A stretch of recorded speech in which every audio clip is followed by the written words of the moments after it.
వరలక్ష్మి గారు, ఈనాటి ముఖ్య అతిథిగా మా ఆహ్వానాన్ని మన్నించి వచ్చేసిన జిల్లా కలెక్టర్ జిడి అరుణ గారు, అలాగే మా పెద్దనాన్న చల్మడ కిషన్ రావు గారు, మా నాన్న చల్మడ ఆనందరావు గారు, ఎంపీపీ వేణు గారు, సెస్ డైరెక్టర్ జగన్ రెడ్డి గారు, ఎంఆర్ఓ గారు, ఎండిఓ గారు, ఇక్కడికి వచ్చేసిన వివిధ గ్రామాల సర్పంచ్ కానివ్వండి, మా మిత్రులు, మొత్తం దేశాలు బెంగళూరు తిరిగి మొత్తం 18 దేశాలు తిరిగి ఇక్కడికి వచ్చి మళ్ళా అన్నిటికన్నా మంచి తిండి ఎక్కడ దొరుకుతారంటే నేను అమ్మఒడిన తిండి దొరికినట్టు అన్నిటికన్నా మంచి వాతావరణము ప్రేమ ఎక్కడంటే పుట్టిన ఊరు. అంటే మేము పుట్టకుండా ఇక్కడ మా ఊరు కింద తీసుకున్నాం కాబట్టి ఈ ఊరు మన ఊరు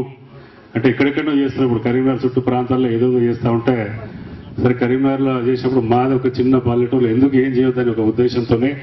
మా ఊర్లో చెప్పిన మన ఊరంటే మీకు అందరికీ తెలుసు, కోనరాపేట మండలం అంటే చాలా ప్రసిద్ధి చెందినట్టుగా మీకు తెలుసు కదా అన్నిటికీ. అంటే ఊరికి దొరలు వస్తే మంచిగా ఉండదు అని దొరలు సరే బయటికి పంపితే బస్సాల్లో ఫోన్ చేయడం పోయాను అన్న ఏమైతుంది. ఈ గ్రామానికి కలెక్టర్ గారు రావడము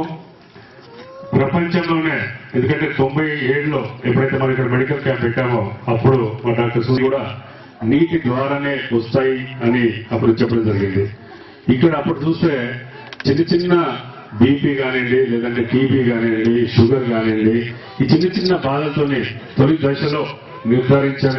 పక్షంలో చంద్రబాబు నాయుడు గవర్నమెంట్లో ఉన్నప్పుడు